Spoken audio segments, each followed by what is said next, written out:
Bé, bon dia. Sigueu tots molt benvinguts als 31ens Premis de Normalització Lingüística i Cultural de l'EDAC de Girona. No puc començar d'altra manera que recordar la trista notícia amb la que ens hem llevat avui, la mort d'en Carles Capdevila, una gran pèrdua per Catalunya. I aprofitar, voldria llegir només un trosset del missatge que ell va escriure el 2014, el missatge de la Flama del Canigó. I diu així: som història, som present i som voluntat de continuar sent amb alegria. Tenim aspiracions sense límits, tenim força de voluntat, tenim la cultura per bandera i ens reconeixem en la tradició per canviar el món. Toquem de peus a terra i, seguint la Flama del Canigó, avancem sense por.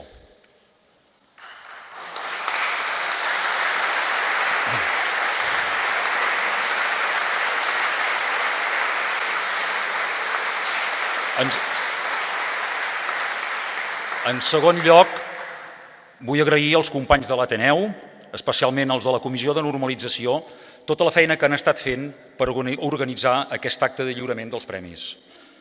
Enguany l'auditori ens ha quedat petit. Els que sou de Girona heu de saber que avui tenim una bona colla de gent que han vingut amb autocar des de Barcelona per fer costat a la persona homenatjada i també, lògicament, a la resta de premiats. Curiosament, alguns veniu del casal Josep Irla i ara sou a l'auditori Josep Irla, talment com si no us haguéssiu mogut de casa. A més, ens ha agradat saber que, seguint el consum que teniu de batejar simbòlicament els autocars amb noms de patriotes sempre vinculats al lloc on aneu, a aquest autocar li heu posat el nom de Francesc Ferrer i Gironès. Gràcies per tenir present aquest gran defensor de la llengua que, entre moltes altres coses, va ser el primer guardonat en un premi de l'EDAC. Aquest gest tan significatiu també ens enorgulleix molt. Ja ho veus, Montserrat Pomerola, Pumi, que en som molts els que continuem tenint present en Francesc.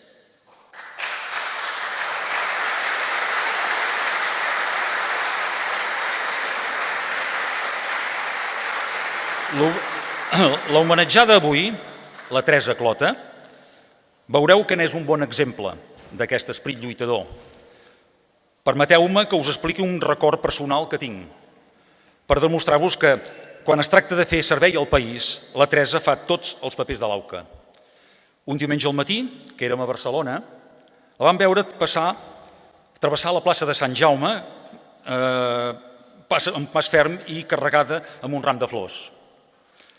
I de seguida vam saber cap on anava, perquè ella, amb altres companys, vetlla perquè cada diumenge es faci una ofrena floral al Fossar de les Moreres, que, com sabeu, és l'indret on reposen els qui moriren defensant Barcelona de 1714.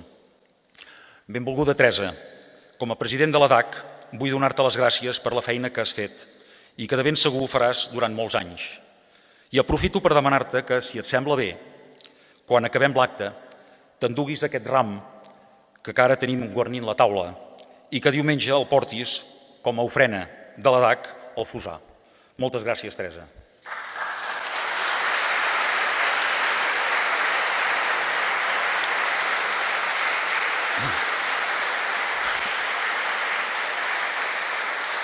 L'entitat premiada enguany, la Colla Gegantera Falera Gironina, no necessita gaires presentacions.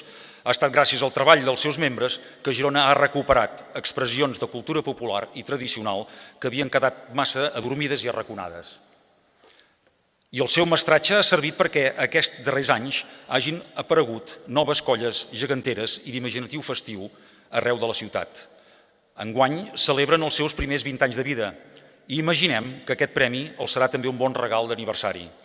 Enhorabona, companys de la Falera, per molts anys puguem gaudir de les vostres cercaviles i animacions de carrer.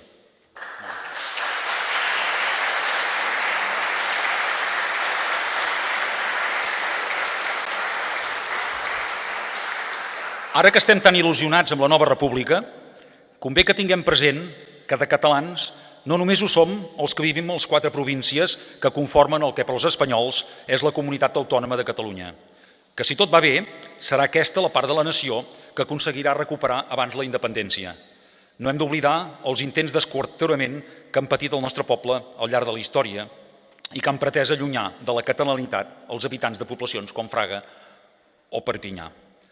Ara podrem contrarrestar totes les divisions administratives imposades, oferint la nacionalitat catalana a tots els catalans d'arreu del territori nacional, i això ho hem de garantir amb la nova Constitució catalana. La presència avui d'en Jordi Turinyà i de tots els que l'acompanyen ens evidencia que els límits d'aquest país són molt més al nord del que alguns encara es pensen. És per això que quan parlem, per exemple, de la feina feta o que fa en Jordi al Casal del Conflent, ens hem d'acostumar a referir-nos als companys del nord de Catalunya, perquè parlar de Catalunya del nord i de Catalunya del sud, com si poguessin haver-hi dues Catalunyes, no té gaire lògica. Abans hem mencionat en Francesc Ferrer, i no us podeu imaginar com m'agradaria que els dirigents polítics d'aquesta ciutat i d'aquest país, no només els que són avui aquí, tinguessin la seva abnegació i coratge a l'hora de defensar la llengua, perquè des de les institucions es pot i s'ha de fer molta feina. Encara no tenim resolta la imposició de l'espanyol en molts àmbits, que encara ens autoimposem l'anglès per qualsevol cosa que s'organitza a la ciutat. Aviat podrem dir que som la ciutat dels festivals d'anglicismes, Black Music, Mapping, Milestone Project, Escape and Park, etc. Fins i tot en l'àmbit de l'esport. Girona Cycling Festival, Girona Enjoy Sport, és un no parar. Sort que encara hi ha que sortim a córrer i no a fer running. L'anglès convé aprendre'l per anar pel món, però a Catalunya de llengua ja en tenim una. Si les institucions ja deixen el català en un segon terme, no ens ha d'estranyar que cada cop més ho facin també els comerços i les franquícies que s'instal·len a Girona. Cada vegada més campanyes comercials sembla que s'encarin només per als turistes. Ara ja no està de moda fer botigues al carrer. Ara tot ha de ser Street Market, Shop Out, Black Friday, Folk Tours i Girona Fashion Day, etc. No sé si no trauran gaires de clients estrangers, però aquestes campanyes de ben segur que de moment a mi no m'hi esperin. No cal que reconem tant la llengua davant el turisme. Si els turistes visiten Girona atrets per la història, pels nostres monuments, pels nostres paratges, per la nostra cuina, etc., també cal que sàpiguen que tenim una llengua pròpia i que la fem servir per tot.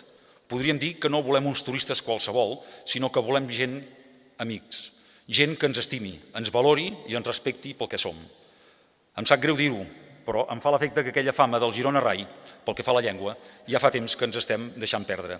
Convé que posem remei. Endavant amb els premis, enhorabona als premiats i que tinguem tots salut i independència.